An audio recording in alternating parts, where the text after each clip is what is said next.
Hello everyone and welcome back to the coverage of the Magnus Invitational. We are returning to the match Anish Giri versus Alireza Firouzja. Firouzja won game 1 and now Giri with the white pieces will do his best, of course, to retaliate. So let's see what happens in game 2.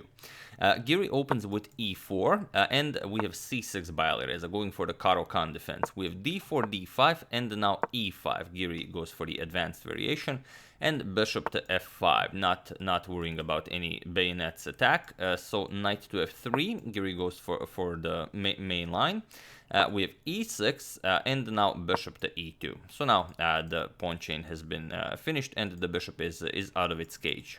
We have knight to e7 and c3 now, strengthening the center. We have h6. If the bishop is under attack, you can bring it all the way to h7. And the castles here by Giri. We have knight to d7 and now knight b to d2. We have a5, preparing to start expanding on the queen side, so white of course prevents it. We have a4 and now g5. Giri wants to now start an attack against Giri's kings, since Giri already castled, and Firouzja may even castle queenside in the future, or even leave the king in the center as the center is closed. So knight to e1. There is one game where rook to e1 was played, but after knight to e1, it is as of move 10 that we have a completely new game. So queen to c7 by Firouzja, saying that maybe he will in fact castle queenside. And now bishop to h5. Giri keeps the king in the center as you need to defend the f7 pawn. So c5 starts an attack on the center. We have f4 by Giri, and now c captures on d4. We have c captures on d4 and knight back to c6. And knight d to f3 now. Just going back with the knight, helping out with the defense of the d4 pawn. G captures on f4 and bishop captures on f4. So Giri not worried about opening up the g file for Firouzja's rook. And bishop to e7. Now Firouzja says that he may in fact castle queenside even at the price of the f7 pawn. We have king to h1 by Giri, will be useful if the rooks come to occupy the g file, and now Firouzja castles. He gives up the f7 pawn to gain the open g file for his attack. We have bishop captures on f7 and now first rook d to f8, kicking back the bishop to h5 and now king to b8, improving the safety of his king first, and rook to c1. So you move the queen, you do not want the queen on the same file as your rook. Queen to b6, go after the b2 pawn, and now queen to d2, defending. And here queen to b3 now, going after the a4 pawn as well. And here, Giri plays bishop captures on h6, and it's quite a brave pawn grab as you open up the h file for Firouzja's rook as well, and you cannot move the bishop since the bishop on h5 will hang. So it's definitely quite a move. Firouzja goes back, rook to c8, and now comes knight back to g1. We have bishop to b4 attacking the queen, and now queen moves, queen to f4, and now queen captures on b2, so just grabbing a pawn, and knight e to f3, again helping out with the defense of the d4 pawn. And here, Giri's position is completely lost. As you could imagine, after grabbing that h6 pawn. Grabbing the h6 pawn is not the mistake, but everything together, it just allows Firouzja for this really awesome move. So feel free to pause the video here and try to find this move for Firouzja while I give you a couple of seconds. So for those of you who were able to do it, congratulations on spotting that it is almost impossible to defend the g2 pawn. And for those of you who just want to enjoy the show, it's rook c to g8. And now you are threatening mate, and there is no good way to defend the g2 pawn. You cannot lift any rooks. If you go something, there is no way to block it. If you move this bishop, you lose the h5 bishop. There's really nothing to do here. You cannot block with this bishop as g4 is defended twice, so you'd have to go for g3, and it seems like you've defended, but now comes the bishop to e4. You pin the knight, and the next you're just gonna capture on d4, and the white's position completely deteriorates. So this was in the position. However, Firouzja missed it, and he played knight to b6. He goes after the a4 pawn. We have h3, and now comes knight captures on a4. So Firouzja grabs another pawn and creates a passed a pawn. We have bishop to g4 by Giri, and now we have captures. So bishop captures, h captures, and now rook f to c8, kicking back the queen. Of course, you want the queen to get away from the defense of the h6 bishop. So queen e3, only square left for the queen aside from g5, and now knight captures on d4. Here Firouzja went for it a little bit too fast. First you move the rook, to c8, to g8, or wherever. But here Firouzja went for knight captures on d4 a bit too quickly, and it seems like he calculated everything properly. Point is that at the end of the variation you have bishop to d2 with an attack on the queen and on the bishop, which will fall with check. However, you don't, because knight captures on d4. This is what Giri played. We have rook captures on f1, and now rook captures on f1, and here bishop to d2, just going after this. However, Firouzja missed one move when he captured on d4, so feel free to find this move while you pause the video and defend this position for Giri, while I give you a couple of seconds.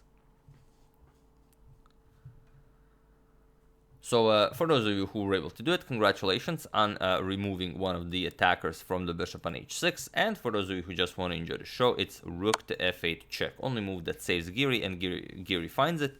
So now the problem is, if you move the king, for example, king to a7, this is just a very quick death. Knight b5, a double check from the queen and the knight, and after king a6, knight c7 is mate, as the knight and queen cover d squares and the queen covers a7.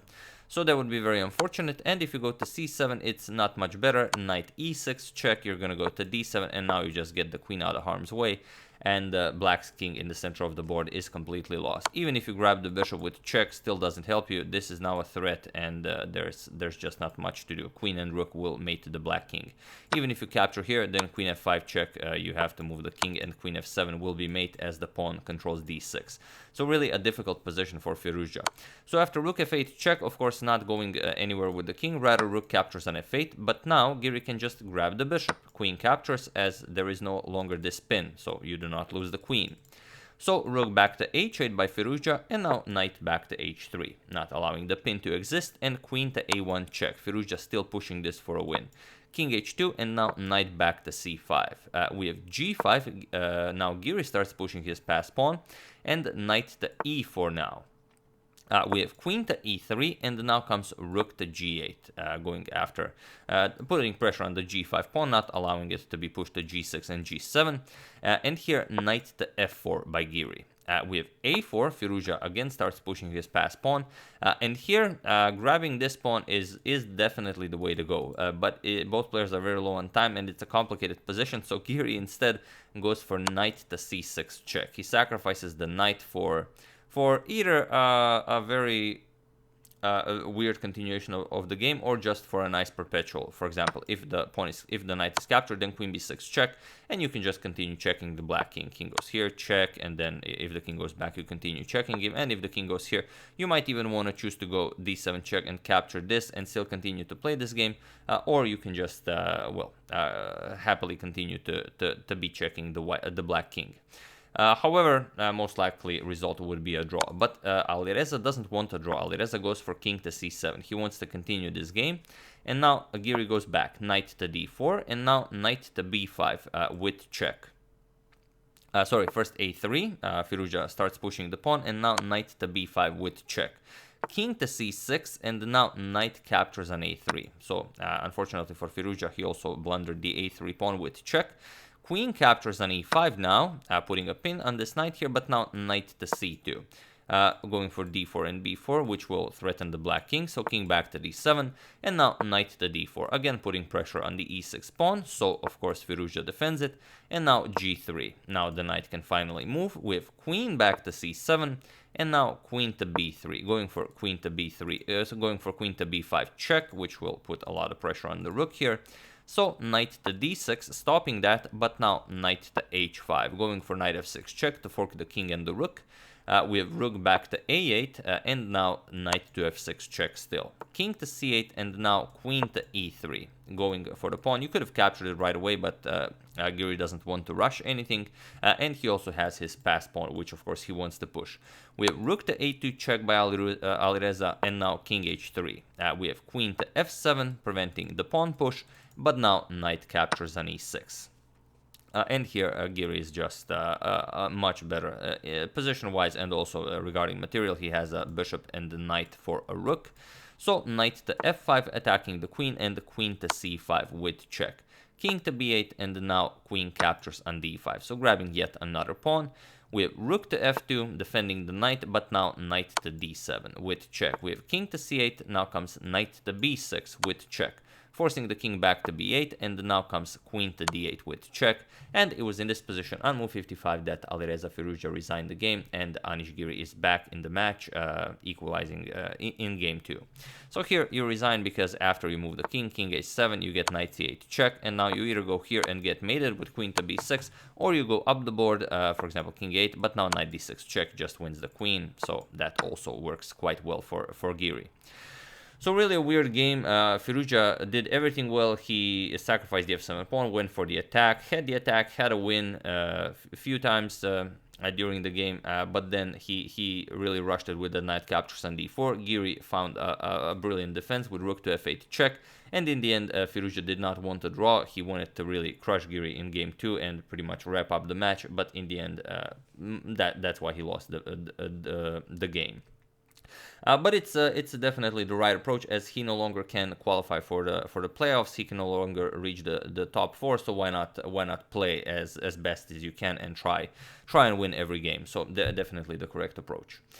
So yeah, that's game 2. I do hope you enjoyed it. I would like to thank Abdul Mohsin Al-Raji, Karsten Kurze, Stephen Atkinson, Chris Antley, and Martin Fischer for your contribution to my channel. Thank you a lot. I really appreciate it. As usual, you can check 2 of my previous videos here. Thank you all for watching, and I will see you soon, continuing the coverage of the Magnus Invitational until it finishes. So thank you all. I will see you soon, and have an excellent rest of your day.